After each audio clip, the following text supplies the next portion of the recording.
the late 1960s, Carbadox, a new feed additive which promoted growth in chicks, was also found to promote growth in pigs. It is now fed to more than 40% of young pigs in the United States, not only to increase rate of growth, but to control diarrheal disease too. However, Carbadox is also a genotoxic and mutagenic carcinogen in animals. More than 25 years ago, the European Commission banned the use of Carbadox in meat production due to its possible adverse effects on human health, stating it is not possible to set a threshold for a genotoxic, DNA-damaging additive below which there is no risk to the consumer, since even a small quantity could provoke a tumor-inducing mutation.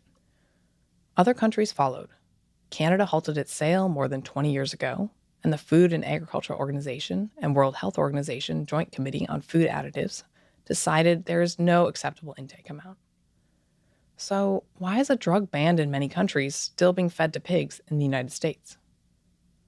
Well, one reason is that the drug maker has been defending Carbadox, sold under the brand name Mecadox, since the U.S. Food and Drug Administration first proposed rescinding its use based on concerns about the persistence of carcinogenic residues in meat.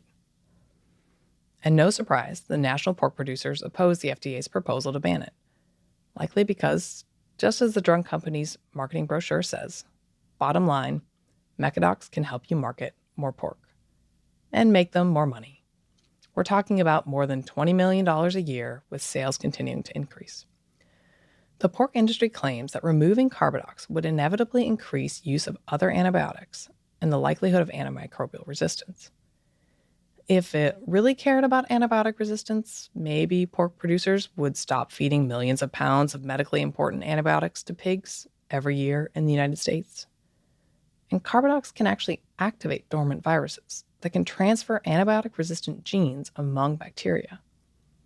This can lead to bacterial whack-a-mole, where using Carbadox in pig production may help prevent some bacterial infections, but can also lead to the emergence of bacteria that are resistant to antibiotics used in human medicine. There's a stalemate at the FDA, as the drug maker keeps battling to continue selling Carbadox, and the FDA keeps conceding to its demands. As of November 2023, there seemed to be some hope of the FDA withdrawing Carbadox from the market, but we are still waiting on final word.